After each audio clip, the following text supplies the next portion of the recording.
대통령님 안녕하세요. 저 뉴스원의 조소영 기자라고 합니다. 일단 이렇게 취임 첫 신년 회견을 맡게 되신 것을 축하드리고요. 제 질문은 오늘 신년사에서 상당히 다양한 분야에서 총망라해서 말씀을 주셨어요. 그럼 이제 집권 2년차 이거를 이제 구상을 해서 실현을 하시려면 야당과의 관계도 굉장히 중요할 것 같은데요. 야당과의 관계 설정을 어떻게 하실 것이고, 그리고 새해를 맞아서 영수회담을 하실 생각이 있으신지 궁금합니다.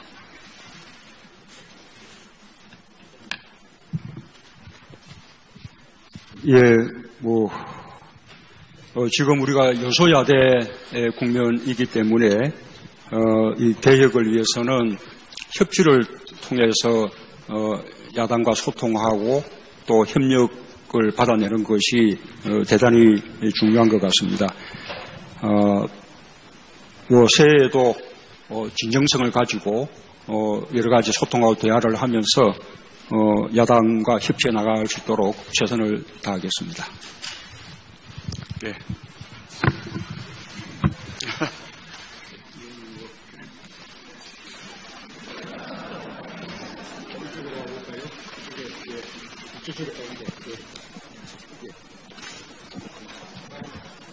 중앙일보 강태화 기자입니다. 집권 2년차의 두 번째 질문자로 지목해 주셔서 감사합니다. 남북 대화가 시작됐기 때문에 관련 질문을 안 드릴 수가 없는데, 대통령께서는 최근에 과거처럼 유약하게 대화만을 추구하지 않는다, 이런 말씀을 하셨습니다. 그리고 그렇다면은 그 말의 의미에서 과거 우리가 북한과 대화 과정에서 정말 어떤 게 유약한 대화였는지 에 대해서 생각을 말씀해 주시고, 과거 대화와 어떻게 달라져야 된다라는 생각을 좀 들었으면 좋겠고요. 이와 관련해서 만약에 유약하지 않은 정상회담을 구상하고 계신다면 그런 정상회담의 목적과 어떤 설정된 방향이 어떻게 갖고 계신지, 또 그러한 유약하지 않은 정상회담이 이뤄지기 위한 전제 조건을 어떻게 좀 들고 계신지 설명을 듣고 싶습니다. 아시는 바와 같이 우리는 남북 관계 개선과 함께 또 북핵 문제 해결도 이루어내야 합니다. 이 두 가지는 따로 갈 수 있는 문제가 아닙니다. 북핵 문제가 해결이 돼야 남북 관계가 개선될 수 있고, 또 남북 관계가 개선된다면 북핵 문제 해결에도 도움이 될 것입니다. 그렇기 때문에 그동안 국제사회는 강도 높은 북한에 대한 제재와 압박을 가해왔습니다. 그 제재와 압박의 목표는 북한을 대화로 이끌어내는 것입니다. 지금은 첫 시작입니다. 오로지 대화만이 해법이다, 이렇게 말할 수는 없습니다. 우리가 북한의 성의를 다해서 대화해서 남북관계 개선으로 또 북핵 문제 해결을 위해서 노력해 나가겠지만, 만약에 북한이 다시 도발한다든지 북핵 문제 해결에 성의를 보이지 않는다면 국제사회는 계속해서 강도 높은 제재와 압박을 하게 될 것입니다. 우리 정부 역시 두 가지 모두를 구사하는 그런 대북 정책을 펼칠 수 않을 수 없다라는 말씀을 드린 것입니다. 남북관계 개선과 북핵 문제 해결에 필요하다면 저는 정상회담을 필요해서 어떠한 만남도 열어두고 있습니다. 그러나 회담을 위한 회담이 목표일 수는 없습니다. 정상회담을 하려면 정상회담을 할 수 있는 여건이 조성돼야 되고, 또 어느 정도의 성과가 담보돼야 할 것으로 생각합니다. 그런 여건이 갖춰지고 전망이 선다면 언제든지 정상회담에 응할 용의가 있습니다.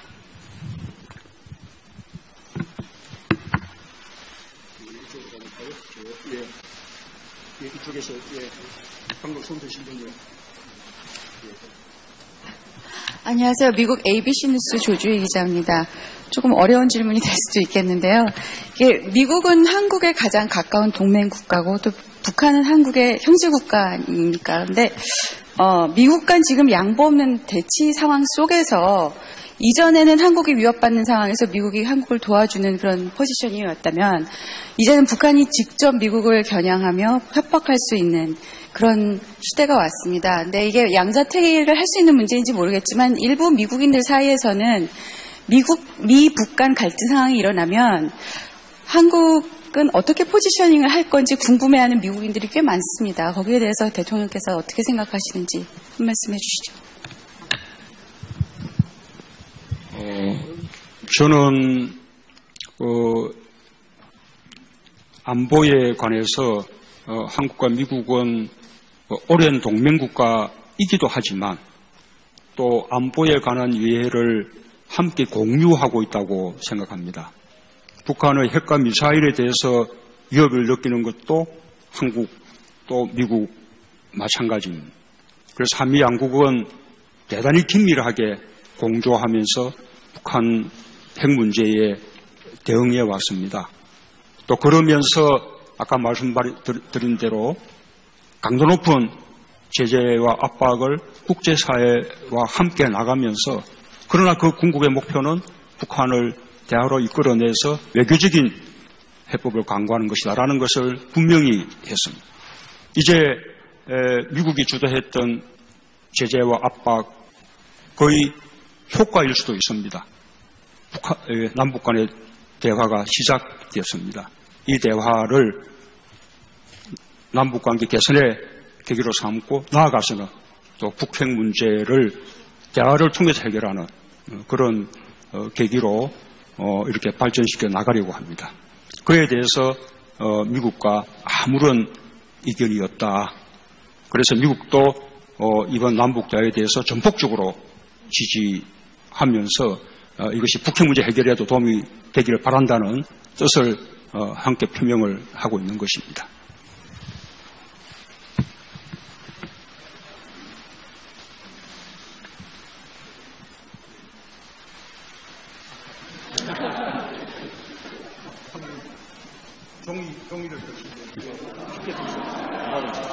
네, 종이 드신.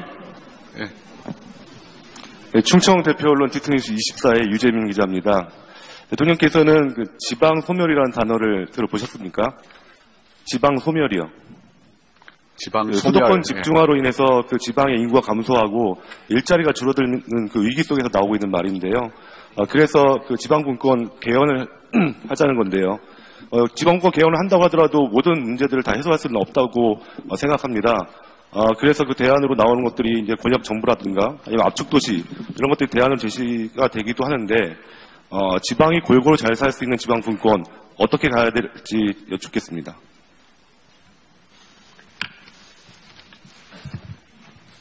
우선 그 지방분권과 자치를 강화하겠다라는 우리 정부의 정책 기조에 대해서 과연 지방이 그런 역량을 갖추고 있느냐 그런 의구심을 가지는 분들도 있습니다. 저는 그렇지 않다고 생각합니다.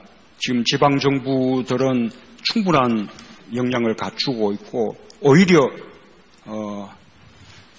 중앙정치에서 부족한 부분들을 저는 지방정부가 메워주고 있다고 생각합니다.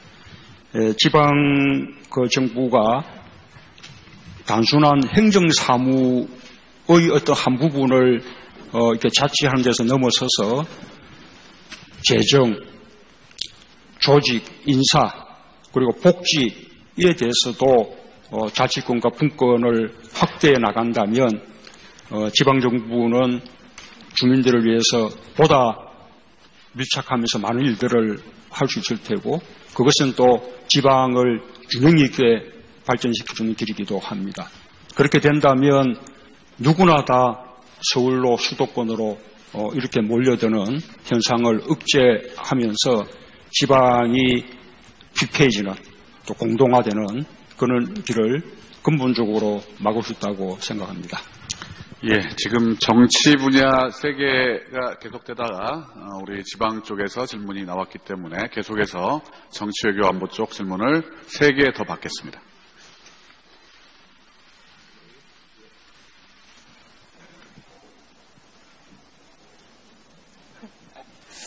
TV조선 최지연이라고 합니다. 어제 위안부 합의 발표가 있었는데요. 대통령께서 과연 만족하실 만한 수준의 위안부 합의 결과가 이루어졌는지 지난 지난해 12월 28일에 비해서 만족하실 만한 수준이었는지 묻고 싶고, 그때 청와대에 오신 위안부 할머니들 취재해보니까 재협상이나 보통 파기를 주장하셨는데 어제 그 수준의 합의 결과는 나오지 못했습니다. 그거에 대한 대통령의 생각 궁금하고, 또 사드나 원전이나 다 절차적 정당성을 먼저 주장을 하시는데, 그거에 비해서 이제 지난 대선 때 공약으로 내세웠던 정책은 결국 실현되지 못한다는, 공약은 실현되지 못하고 있다는 평가도 나오거든요. 절차적 정당성만 주장하고. 그래서 그거에 대해서는 어떻게 생각하시는지 좀 궁금합니다. 질문을 하나만 선택해 주시면 됩니다. 하나만 선택해서 다시 한번 해주시기 바랍니다. 그럼 대통령의 선택에 맡기겠습니다. 아까 위안부 그 할머니들 문제에 대해서는 질문의 요지가 무엇인지요? 어제 위안부 할머니들이 만족할 만한 수준의 그 위안부 합의 결과가 나오지 않은 것 같아서요. 대통령께서는 만족할 만한 수준이셨는지, 그리고 재협상이나 파기는 불가능하다는 입장을 천명하셨는데 어떤 과정을 통해서 그런 결과를 도출해내신 건지 궁금합니다. 예, 만족할 수 있겠습니까? 이 상대가 있는 일이고 외교적인 문제이고, 또 이미 앞에 정부에서 양국 간의 공식적인 합의를 했던 그런 일이기 때문에 우리가 충분히 만족할 수 없다 하더라도 현실적으로 최선인 그런 방법을 찾아내야 되는 것이죠. 그런 방안을 이 정부가 발표한 것이었다고 생각합니다. 기존의 합의에 대해서 이렇게 받아들이기 어렵다고 한다면 왜 파기하고 재협상을 요구하지 않는 것이냐, 그런 이제 질문을 할 수 있겠습니다. 그러나 저는 기본적으로 이 위안부 문제는 진실과 정의의 원칙에 의해서 해결될 수밖에 없다고 생각합니다. 일본이 그 진실을 인정하고 또 피해자 할머니들에 대해서 진심을 다해서 사죄하고, 그리고 그것을 교훈으로 삼으면서 다시는 그런 일이 일어나지 않도록 국제사회와 함께 노력해 나갈 때, 그러면 할머니들도 그 피해를 용서할 수 있을 것이고 일본을 용서할 수 있을 것이고, 그것이 완전한 위안부 문제의 해결이라고 생각합니다. 그렇게 해결돼야 하는 것이지 정부와 정부 간에 피해자를 배제한 채 조건과 조건을 주고받는 방식으로 해결될 수 있는 문제가 아니라고 생각합니다. 지난 정부에서 양 정부가 그런 식으로 서로의 요구 조건을 주고받는 방식으로 피해자들을 배제한 가운데 문제 해결을 도모한 것 자체가 잘못된 방식이었던 것입니다. 우리는 일본에 대해서 위안부 문제의 말하자면 진실과 정의라는 원칙에 입각한 해결을 촉구할 것입니다. 그러나 그것은 우리가 기존의 합의를 파기하고 재협상을 요구함으로써 해결할 수 있는 문제는 아니다라고 생각하는 것입니다. 예, 우리 기자 여러분, 질문은 우리 처음 약속대로 한 가지씩만 해주시기 바랍니다. 예, 다음 질문 이어가겠습니다. 맨 끝에, 예. 네, 광남일보의 맹인섭입니다. 정치적인 질문 한 가지 올리겠습니다. 앞서 회견문에서도 말씀하셨듯이 6월 지방선거 관련해서 개헌을 말씀하셨습니다. 지금 우리 앞에는 지방분권 개헌 문제와 국가 균형 발전이라는 화두가 앞에 놓여 있습니다. 요즘 여론조사도 한창인데요. 지금 문재인 정부 앞에 지방분권 개헌과 지역 균형 발전이 두 마리 토끼를 함께 잡아야 되는 일정이 상당히 빡세 보입니다. 그것과 관련해서 단도직입적으로 여쭤보겠습니다. 개헌 방식 중에 대통령 4년 중임제,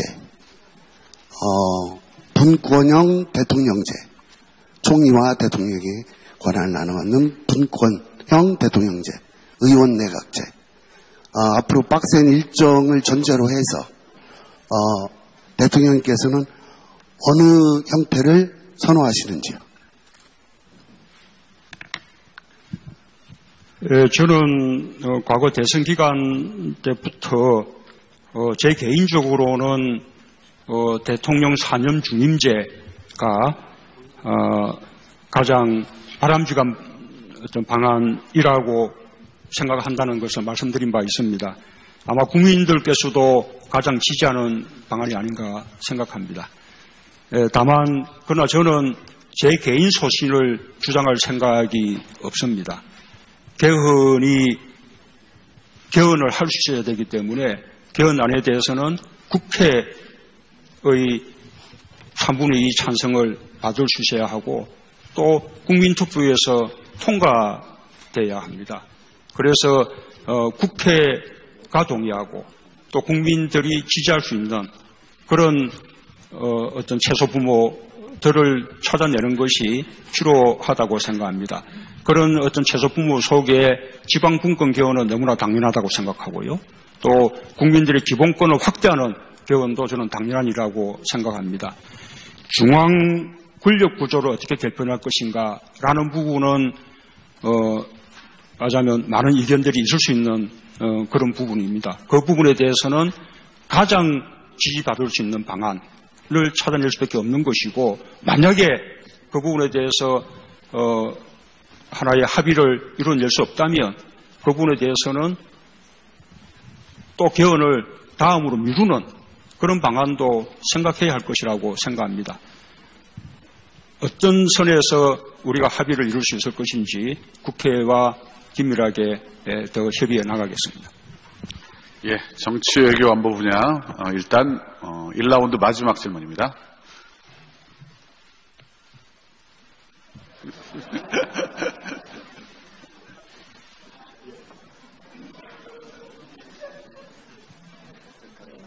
전자신문 성현희 기자입니다. 제가 오늘 보라색을 입고 나온 게 신의 한 수였던 것 같습니다.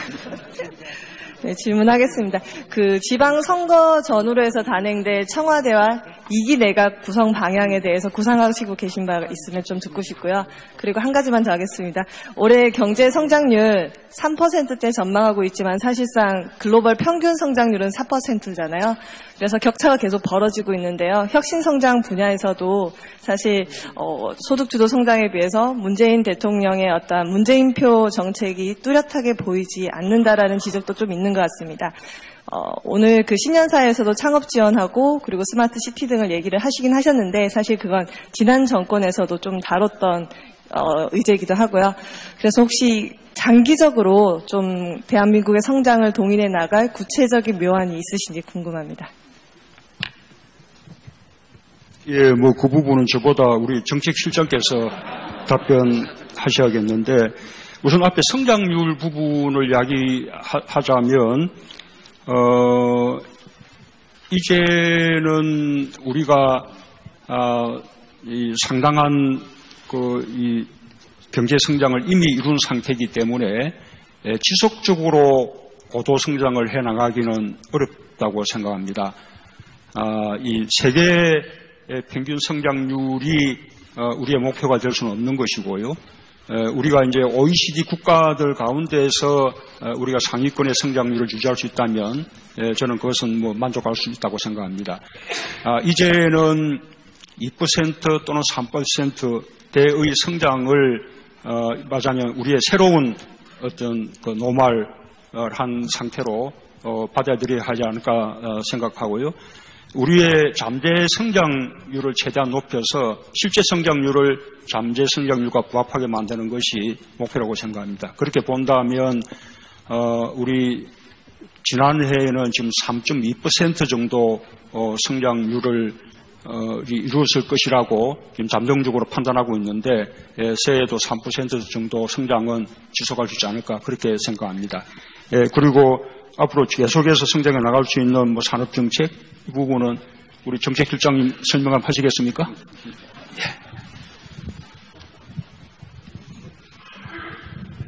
네, 지난해 저희가 그 혁신성장안을 발표를 했는데요. 이 정부의 성장의 두 축입니다. 일자리 소득을 통해서 수요 창출을 통한 성장, 그리고 공급 측면에서 산업 분야의 성장을 지난해 12월에 발표를 저희가 했었는데요. 과거하고 다른 부분은 과거에는 특정 산업을 국가가 이끌어가는 형식의 성장 정책이었다면 이번에는 지자체와 민간 부분에서 선정한 선도 산업을 정부가 지원하는, 다시 말하면 정부가 끌고 가기보다는 민간 부분에서 제한되는 부분을 정부가 지원하는 사업 주체별 또는 사업별 성장 전략입니다. 그래서 이미 아까 대통령께서 언급이 있으셨습니다마는 스마트 시티 또는 자율주행차, 드론, 재생에너지 이런 부분은 이미 많은 기업들이 지자체와 협의해서 사업 준비를 하고 있는 걸로 그렇게 알고 있고, 올해는 상당한 그런 부분에서의 성과는 쉽게 나타나리라고 봅니다. 또 하나 추가로 말씀을 드린다면 이러한 새로운 성장 동력들이 만들어지기 위해서는 기본적으로 노사합의, 특히 노사정민까지 포함한 사회적 대타협이 매우 중요하기 때문에 1월 중에 사회적 대타협에 관한 기구가 우리 노사정위원회가 출범이 되면 그러한 저희가 계획하고 있는 또는 민간에서 계획하고 있는 선도 사업에서 노사 대타협을 통해서 일자리도 만들고 또 새로운 사업 또는 산업을 일으키는 그런 좋은 사례를 만들려고 예정을 하고 있습니다. 네. 그리고 성현아 기자님, 청와대 및 2기 첫 내각 번째 구성, 질문이 네. 청와대 2기 개편에 청와대 대한 및 2기 내각. 2기 내각. 네, 저도 굉장히 관심 있는 질문이라요. 2기 내각 구성 방향성에 대해서만 간단하게 부탁드립니다. 예, 그 부분은 지금 질문 자체가 뜻밖입니다. 아직 아무런 생각이 없는 문제에 대한 질문이었습니다. 예. 예, 다음 이제 경제 분야로 질문이 넘어갑니다. 우리 경제 분야와 관련된 질문을 하실 기자분들께 손들어 주십시오. 저랑 눈 마주친 거 맞죠, 대통령님? 경제 문제로 넘어가기 전에 방금 질문이 경제 문제에 관한 거여서 정치 외교에 관한 걸 하나 더 여쭤보겠습니다. 대통령께서 좀 불편하실 수도 있는 질문이 될 수도 있는데요. 어제 아랍에미레이트에서 특사가 왔습니다. 처음에는 어떤 언론이 이 문제는 문재인 정부의 탈원전 정책과 관련이 있는 것 같다라고 보도를 하면서 불거지기 시작했는데요. 제 모친까지도 도대체 그건 어떻게 된 거냐 이렇게 관심을 가질 정도로 국민들이 의문이 많습니다.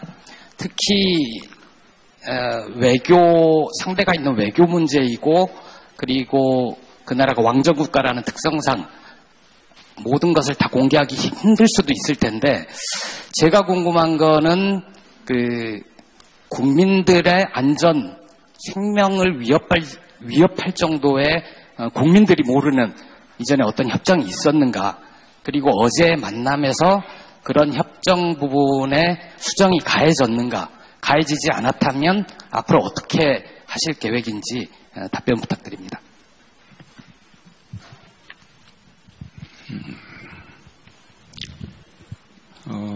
UAE와 우리나라 간에 노무현 정부 때부터 시작해서 이명박 정부, 박근혜 정부 이어서 군사협력에 관한 여러 건의 협정과 MOU가 체결되었습니다. 그러나 그 가운데 공개된 것은 노무현 정부 때 체결됐던 군사에 관한 협정뿐이었고, 이명박, 박근혜 정부에 있었던 여러 건의 협정이나 MOU들은 전혀 공개되지 않았습니다. 그리고 그때 정부가 공개하지 않는 이유에 대해서는 상대국인 아랍에미리트 측에서 공개가 되지 않기를 바라고 있다. 라는 것이 그 비공개 이유였습니다. 그런 상황은 지금도 계속되고 있다고 생각합니다. 기본적으로 저는 이 외교 관계도 최대한 투명하게 이루어져야 한다고 생각하지만 또 앞에 정부에서 양국 간에 공개하지 않기로 그렇게 또 그 합의를 했다면 그 점에 대해서도 존중할 필요가 있다고 생각합니다. 다만 그 공개되지 아니한 협정이나 MOU의 내용 속에 좀 흥결이 있을 수 있다면 그런 부분들은 앞으로 시간을 두고 UA 측과 이렇게 수정하거나 보완하는 문제를 협의해 나가겠습니다. 그리고 적절한 시기가 된다면 공개할 수 있을 것이라고 그렇게 생각합니다. 예, 다음 경제 분야 다시 질문을 받겠습니다. 손 들어주십시오. 방금 바로 옆자리. 예. 아까 제가 그렇게 지목을 하고 했는데 우리 김보영 기자가 문제를 쓰셨습니다. 예. 예, 반갑습니다. 머니투데이 김성희 기자입니다. 제가 100일 회견 때도 질문 드리고 이렇게 두 번째 질문 기회 갖게 돼서 영광입니다. 그 경제 분야로 국한을 하다 보니까 저도 좀 무거울 수도 있는 질문을 드리게 되는데 최저임금 인상 문제입니다. 물론 10년 사이도 언급을 하셨지만 이 최저임금 인상은 후폭풍이라고 할 정도로 이제 영향이 좀 있는 것 같고요. 또 단순히 최저임금에 국한하는 게 아니고 노동시간 단축 말씀하신 것과도 다 연계되어 있는 그런 문제라고 생각합니다. 이 노동시간 단축과 과로사회 극복은 하려고 하다 보면 이 자영업자들은 오히려 더 과로하게 되고 정시퇴근을 못하게 되는 이런 문제도 생기고 있는 것 같아서 거기에 대한 대책 있으시면 말씀 부탁드립니다. 우선 최저임금 인상이 일자리를 줄일 것이다 라는 염려들이 있습니다. 그러나 우리나라도 최저임금 두 자릿수 인상이 처음이 아닙니다. 과거에 여러 번 있었던 일이고요. 외국의 경우에도 최저임금을 새로 도입하거나 또 대폭 올리는 그런 일들이 있었는데 그럴 때마다 고용과의 어떤 상관관계가 늘 논의가 되곤 합니다. 우리 국내의 과거 전례도 그렇고 또 외국의 연구 결과도 그렇고 그것이 일시적으로 또 일부 한계 기업들의 고용을 줄일 가능성은 있지만 그러나 정착되면 오히려 경제가 살아나면서 일자리가 늘어난다라는 것이 대체로 경향인 것으로 보입니다. 지금 금년에 상당히 높은 최저임금 인상이 이루어졌기 때문에 지금 우리 1월 달에 그에 대한 다소 혼란스러운 일이라든지 걱정들이 있을 수 있을 것 같습니다. 여러 가지 한계 기업들 특히 이 아파트 경비원이라든지 또 청소하는 분들이라든지 이런 어떤 취약계층 쪽의 고용들을 좀 위협받을 그런 이제 소지가 있다고 봅니다. 그런 부분에 대해서는 우리 청와대부터 직접 점검해 나가면서 최선을 다해서 그런 일이 발생하지 않도록 그렇게 노력해 나갈 것입니다. 이 자영업자들이나 소상공인들의 부담에 대해서는 정부가 이미 대책을 마련했습니다. 일자리 안정자금 3조 원을 예산으로 확보해서 고용보험으로 들어오기만 하면 증가되는 인가만큼 정부가 직접 지원을 해주고 또 고용보험에 들어올 경우에 4대 보험료를 또 지원해주고 또 이 4대 보험료에 대해서 세액공제 혜택도 주고 그래서 이 정부가 만들어 놓은 대책을 이 소상공인들과 자영업자들이 이용하기만 하면 저는 문제가 없다고 봅니다. 다만 여전히 정부의 지원 대책에도 불구하고 이 사회보험의 바깥에 머무는 노동자들을 어떻게 할 것인가 라는 것이 이제 과제이고 그분들이 저희도 걱정하는 바인데 하여튼 그 점에 대해서 우리 청와대와 정부가 최선을 다해서 그분들이 제도권 속에 들어와서 지원을 받을 수 있도록 노력해 나가겠습니다. 예, 1라운드 경제 분야 마지막 질문 받겠습니다.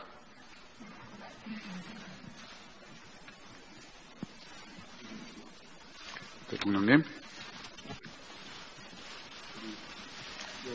앞쪽에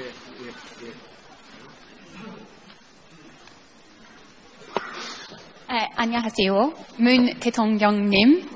I've just arrived in Seoul, so thank you very much for having me. I'm Laura Bicker from the BBC. I'd like to ask you a question with regards to North Korea. Now, you have pursued this in policy of engagement. The US policy is one of maximum pressure.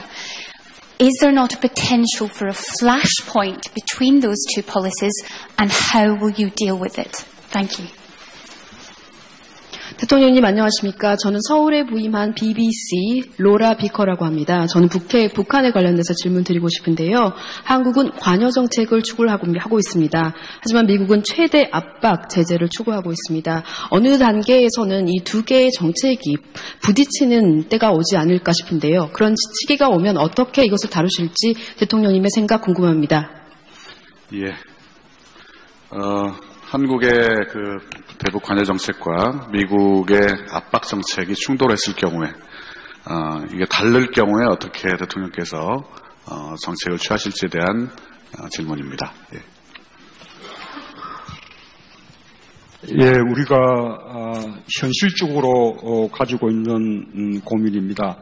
아까 말씀드린 바와 같이 미국과 한국은 아주 긴밀하게 공조하고 있고 지금까지 이 대북 정책, 특히 북한의 핵과 미사일 도발에 대한 대응에 있어서는 전혀 이견 없이 빈틈없이 협력해왔다 이렇게 말씀드릴 수 있습니다. 그런데 이 국제사회가 북한의 핵과 미사일 이 문제를 해결하기 위해서 아주 강도 높은 제재와 압박을 하고 있고 북한이 도발하면 할수록 그 제재와 압박의 수위를 높여오고 있는데 이 목표는 북한으로 하여금 대화의 길로 나와서 핵이 아니라 국제사회와 공존하는 길을 찾도록 하려는 데 있다고 생각합니다. 그런데 현실적으로는 이 제재와 압박이 높아지다 보면 좀 지나치게 긴장이 고조돼서 우발적인 충돌이 있을 수도 있기 때문에 이런 그 긴장을 어떻게 적절하게 관리해 나가고 또 우발적인 충돌을 막으면서 북한을 대화로 이끌어낼 것인가 라는 것에 대해서는 우리가 사려 깊은 그런 고민들을 해야 한다고 봅니다. 다행히 그렇게 긴장이 높아지고 우발적인 충돌이 있기 전에 북한이 대화의장으로 나왔습니다. 일단 북한이 나온 대화의장은 남북관계 개선을 위한 대화의장입니다. 북한이 비핵화를 위한 대화의장으로 이렇게 나오게 하는 것이 앞으로 우리가 더 해나가야 될 그런 과제라고 생각합니다. 예, 시간 여유가 있어서요. 우리 경제 분야 하나 더 받고 사회 두 개를 받은 다음에 또 자유 질문을 드리겠습니다. 그래서 이번에는 손 드셨는데 예. 안녕하십니까. 워싱턴 포스트 지국장 아나 파이필입니다. 새해 복 많이 받으십시오, 대통령님. 지금부터 영어로 하겠습니다. So you alluded to this a little before, but President Trump has claimed that he created the environment for yesterday's talks, that it was because he has taken a strong, firm and willing to use America's might stand against North Korea that the talks yesterday were able to happen. How much credit do you give President Trump for yesterday's agreement? And separately, your government has hinted that it would be willing to suspend some direct sanctions on North Korea to facilitate its involvement in the Pyeongchang Games. Can you explain how far you're prepared to go to provide that? Thank you. 네. 워싱턴 포스트의 애나 파이필드입니다. 대통령님께서도 아까 말씀하셨는데요. 어제의 남북 대화 고위급 회담이 성사된 데는 트럼프 대통령이 나의 공이 있다. 지금까지 최대의 압박과 제재를 했기 때문에 그 효과를 보이는 거라고 말을 했는데요. 문 대통령님께서 생각하시기에 트럼프의 공이 어느 정도 되는지 궁금합니다. 두 번째는 평창올림픽 있기 전에 이 한국의 직접적인 대북 제재를 조금 중단을 하겠다라고 말씀을 하셨는데요. 어느 정도까지의 범위를 생각하고 있는지 궁금합니다. 두 번째 질문을 한 번 더 되풀이해 주실랍니까? 예. 번역을. 네, 두 번째 질문은 평창올림픽 있기 전에 한국의 대북 제재를 조금 중단을 하겠다, 좀 연기를 하겠다라고 하셨는데요. 어느 정도까지 생각하고 계신지 그 범위가 궁금합니다. 평창올림픽. 그 남북 대화 성사에 대한 트럼프 대통령의 공은 매우 크다고 생각합니다. 예, 감사를 표하고 싶습니다. 지금 북한과 이 대화가 시작되긴 했지만 이 북핵 문제가 해결된 것이 아니기 때문에 한국은 국제사회와 제재에 대해서는 보조를 함께 맞춰 나갈 것입니다. 한국이 국제적인 어떤 대북 제재와 별개로 독자적으로 대북 제재를 완화할 생각은 지금은 가지고 있지 않습니다.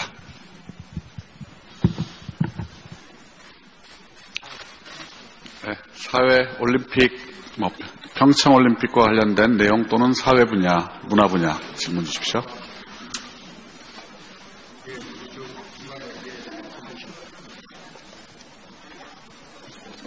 저 조선비제 박정혁 기자입니다. 저 2017년에 그 대통령께서 당내 경선 과정에서 다른 후보를 지지하던 의원들한테 이제 문자 폭탄이나 18원 후원금 같은 게 이제 쏟아지니까 그런 거에 대해서 과도한 표현들이 있어서 의원들이 상처를 받았고 그런 부분들에서 위로도 드린다 뭐 이런 표현을 하셨는데요.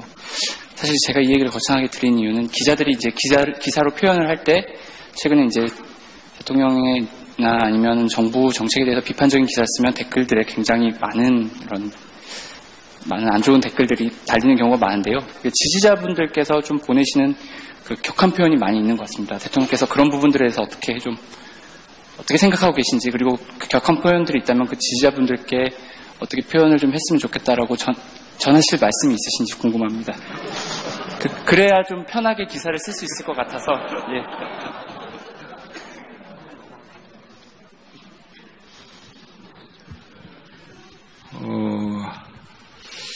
아마 그 언론인들께서는 기사에 대해서 이 독자들의 의견을 과거부터 받으실 텐데요.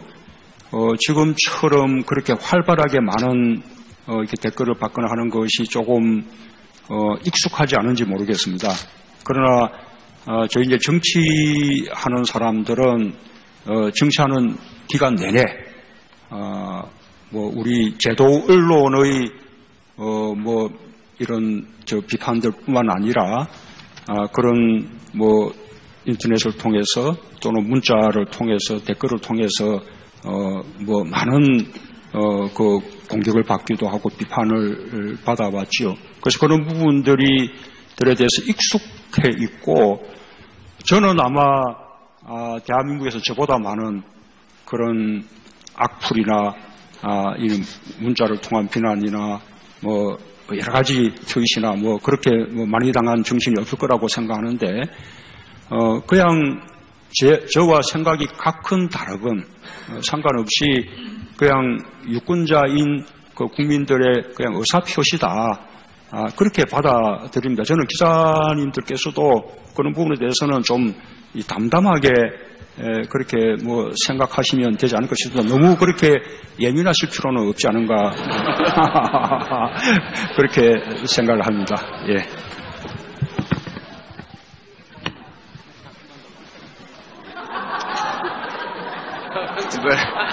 네, 우리 감사합니다, 대통령님. 저는 평창 올림픽에 개최되는 강원도에 있는 강원도밀보 남궁창성 기자입니다. 대통령님 취임하시고 그 엄중한 안보 현실에서 평창 올림픽을 계기로 한반도 평화를 정착시키기 위한 노력에 국민의 한 사람으로서 먼저 감사하다는 말씀을 드리겠습니다. 어제 평창 올림픽 계기 남북 고위급 회담이 열렸습니다. 그 합의 내용 중에 보면은 북한에서 대표단을 파견하기로 했습니다. 대통령님께서 임기 중에 신년사에서 북핵 해결을 하시겠다고 했는데 그 대표단에 혹시 지금의 안보 현실을 좀 또 북핵 문제를 해결하기 위해서 대표로 누가 오셨으면 좋겠는지, 혹시 가능하시다면 김정은 북한 노동당 위원장이 대표로 오실 경우 어떻게 생각하시는 데에서 듣고 싶습니다. 이상입니다. 예, 이제 시작인데요. 어제 이제 첫걸음인데 출발이 좋았다고 생각합니다. 그러나 그렇다고 해서 너무 이렇게 앞서 가면서 이런저런 가정을 할 그 단계는 아니라고 보고요. 북한이 평창 올림픽 계기에 대표단을 보내기로 한 것은 대단히 바람직한 일이라고 생각합니다. 가능하면 고위급 대표단이 돼서 어제와 같은 대화의 장이 또 평창 올림픽 그 기간에도 다시 이어지기를 바라는 그런 마음입니다. 북한이 어느 급의 대표단을 보낼지 여부는 아직은 알 수 없는데 아마 평창 올림픽 이렇게 나오면서 서로 간에 실무적인 그 협의를 해 나가기로 했기 때문에 좀 평창 올림픽 기간이 다가오게 되면 좀 가시적으로 아마 이렇게 발표되지 않을까 생각합니다.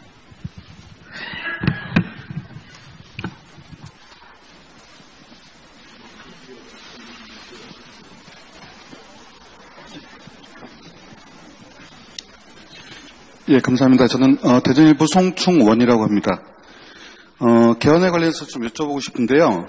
아까도 말씀하시면서 그 국회와 별개로 정부에서도 국민의 의견을 수렴한 개헌안을 준비해서 국회와 협의하겠다라고 말씀하셨는데, 남은 기간을 좀 역산해보면은 시간이 마냥 국회의 협의를 지금 기다릴 수만은 없는 그런 상황인 것 같거든요. 말씀하신 것처럼 정부에서 그 정부나 청와대에서 국민 의견을 수렴하는 그런 과정도 있어야 될 테고요. 그래서 언제까지 국회의 협의 과정을 좀 지켜보실 수 있는 마지노선 시기가 언제인지 하고요. 그 관련해서 아까 그 기본권 강화하고 또 그 지방 분권 그런 부분들 계속 강화하는 그런 그 개헌을 그 말씀하셨는데, 그런 부분 정부에서 어떻게 준비하고 계신지 컨트롤타가 있는지 좀 궁금합니다. 대체로 지방선거 시기에 개헌 국민투표를 함께 하려면 아마도 3월 중 정도에는 발의가 돼야 되지 않을까 생각합니다. 그러려면 국회 개헌 특위에서 2월 말 정도까지는 개헌안에 대한 합의가 이루어져야 되지 않을까 생각하고요. 그것이 가능한지를 저희가 잘 살펴보겠습니다. 국회의 그 개헌특위의 논의가 2월 정도의 합의를 통해서 3월 정도 발의가 가능하다고 판단된다면 저는 국회 쪽의 논의를 더 지켜보면서 기다릴 생각입니다. 그러나 그것이 기대하기 어렵다고 판단되면 정부가 보다 일찍 개헌에 대한 준비를 자체적으로 또 해나가야 되지 않을까 싶습니다. 개헌안은 오래전부터 논의되어 왔기 때문에 지방 분권 분야든 기본권 강화 분야든 그 다음에 또 이 중앙 권력구조 개편 부분이든 안들은 좀 더 나와 있습니다. 그런 가운데에서 서로 합의할 수 있는 부분을 모으면 된다고 생각합니다. 저는 두 가지 그 개헌의 길이 있다고 봅니다. 만약에 국회가 의지를 가지고 있고 이 정부와 함께 그 협의가 된다면 저는 최대한 넓은 개헌을 할 수 있을 것이라고 봅니다. 그러나 국회와 정부가 함께 이렇게 합의가 되지 않고 만약 정부가 발의하게 된다면 아마도 국민들이 공감하고 지지할 수 있는 또 국회의 의결도 받아낼 수 있는 그런 어떤 최소한의 개헌으로 좁힐 필요가 있을 수도 있겠다는 생각을 가집니다. 그리고 정부가 개헌을 추진하는 과정에서 중요한 것은 그런 개헌의 안을 마련하는 과정에서 국민들의 의견을 폭넓게 수렴해서 국민과 함께 이렇게 개헌을 해나가는 그런 노력들이 중요하다고 보고 있습니다. 예, 이제 질문이 한 7, 8분 정도 시간이 남았습니다. 한 3분 정도만 더 받을 수 있을 것 같은데요. 일단 자유질문으로 들어가겠습니다. 그리고 오늘 지상파 방송에서는 지금 아무도 질문이 없는데 두 번째 질문을 지상파께 드릴 테니까 손을 들어주시고요. 일단 자유질문 들어가겠습니다.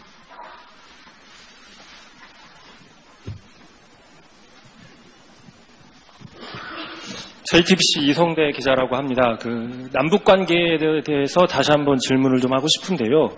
대통령께서 신년사에서도 올해를 한반도 평화의 원년으로 삼고 싶다 말씀을 하셨습니다.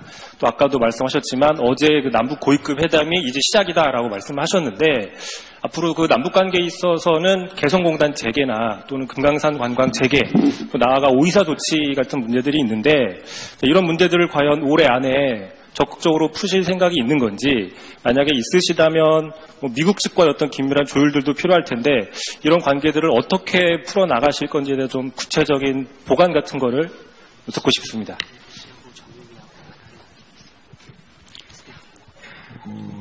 일단 오이사 조치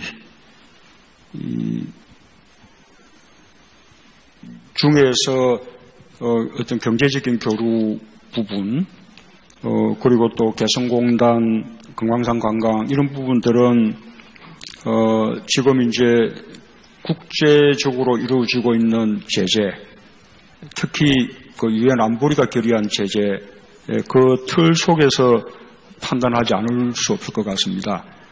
이것이 유엔 안보리가 결의한 어떤 제재 범위 속에 있는 것이라면 우리가 독자적으로 그 부분들을 해제하기는 어렵다고 봅니다. 결국은 북한하고의 관계 개선은 북핵 문제 해결과 함께 가지 않을 수 없다고 봅니다. 저는 이 두 트랩의 서로 대화 노력이 서로 선순환 작용을 할 것이라고 봅니다. 남북관계 개선을 위한 대화 또 노력들이 북핵 문제 해결에도 도움을 주게 되고, 또 북핵 문제 해결의 부분에서 좀 진도가 나가야 또 남북관계도 그만큼 더 발전할 수 있고 그런 관계라고 봅니다. 일단 우리로서 할 수 있는 것은 남북관계 개선을 위한 이 북한의 대화를 통해서 북한이 비핵화를 위한 대화로도 나서도록 그렇게 유도해 내는 것이라고 봅니다. 그런 것이 이루어진다면 그 속에서 아까 개성공단 재개라든지 금강산 관광의 재개 문제는 그 속에서 검토해 나가겠습니다. 네, 지상파 분 중에서 이번엔 질문을 해주시죠. 예.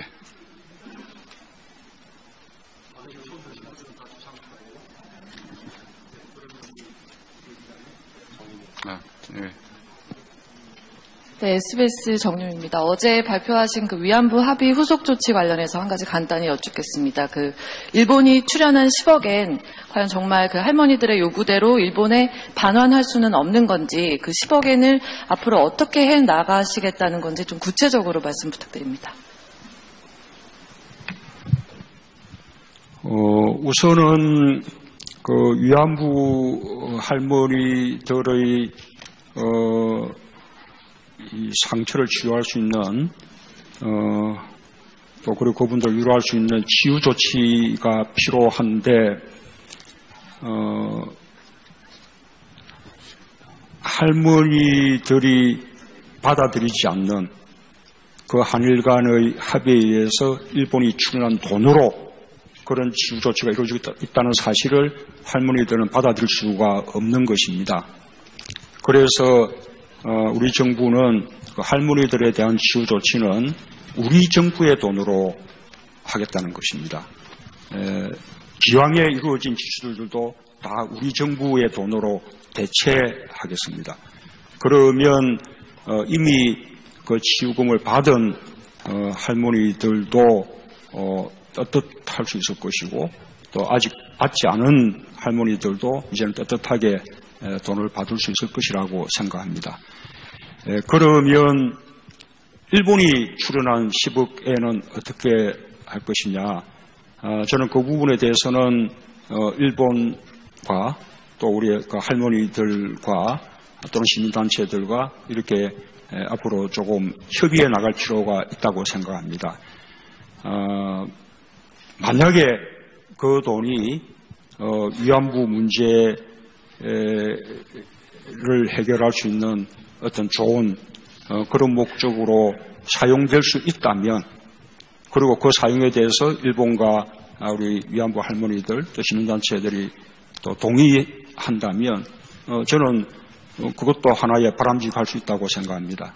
그래서 일본이 출연한 10억엔의 앞으로 사용 이 부분에 대해서는 좀 더 시간을 가지고 일본과도 협의해 나가고 또 위안부 할머니들 비롯한 관련 단체들과도 협의해 나가겠습니다. 자, 이제 마지막 질문자입니다.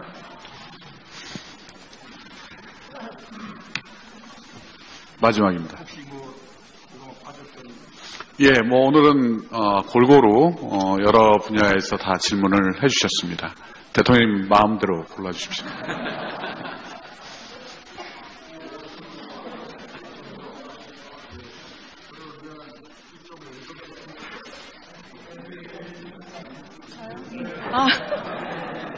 감사합니다. 울산매일신문 조혜정 기자입니다.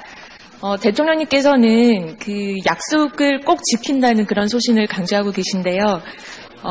예전에 그 대선 공약 때 핵심 약속 중에서 이 그 기자회견을 대변인에게만 맡기지 않고 직접 기자들을 찾아서 이 수시 브리핑을 하신다는 약속을 하셨습니다. 오늘 또 이렇게 대변인의 입이 아니라 이 대통령님의 직접적인 워딩을 들으니까 더 귀에 쏙쏙 들어오는 것 같은데요. 이 취임 이후에 그 많은 버라이어티한 일들이 많았습니다. 그 신고리 원전 사회적 합의 갈등도 있었고요. 헌재 소장이 국회 동의 없이 그 인선이 굉장히 연장되는 그런 어려움도 있었습니다.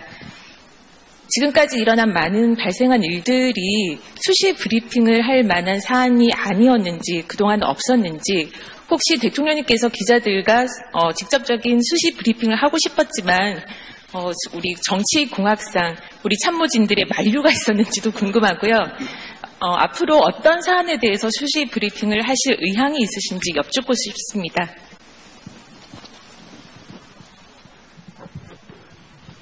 예, 저는 오늘처럼 기자님들을 더 자주 만나고 싶습니다. 브리핑 중요한 일들은 직접 하고 싶기도 하고 그리고 또 이런 식의 기자회견을 직접 또 하기도 하고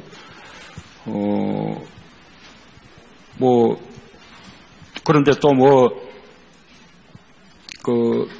많은 일들이 있었고 그 가운데 해외에 나가야 될 일정들도 많았고 그래서 하고 싶은 일들을 다 할 수는 없는 상황이죠. 어쨌든 국민과의 소통은 가장 중요한 일이라고 생각합니다. 그리고 국민과의 소통의 방법으로 우리 언론과 소통하는 것은 또 그 가운데서도 또 핵심적인 것이 될 수 있기 때문에 언론과의 접촉을 더 늘려나가도록 그렇게 노력해 나가겠습니다. 예, 이제 질문은 모두 끝났고요. 여러분들 질문 많이 하셨습니다. 오늘 처음으로 이제 실시한 대통령 직접 지명 방식의 기자회견을 해봤는데요. 일부 기자분들께서는 아예 양손을 드시는 분도 계시고, 어떤 분은 아예 인형을 들고 오셔가지고 올리시는 분도 계시고, 눈도 안 마주쳤는데 몸부터 일하시는 분도 오늘 계셨습니다. 아마 새로운 문화가 이제 정착이 돼갈 것 같습니다. 이것으로 오늘 회견을 모두 마치기로 하겠습니다. 지금까지 함께해 주신 언론인 여러분, 그리고 시청해 주신 국민 여러분, 대단히 감사합니다.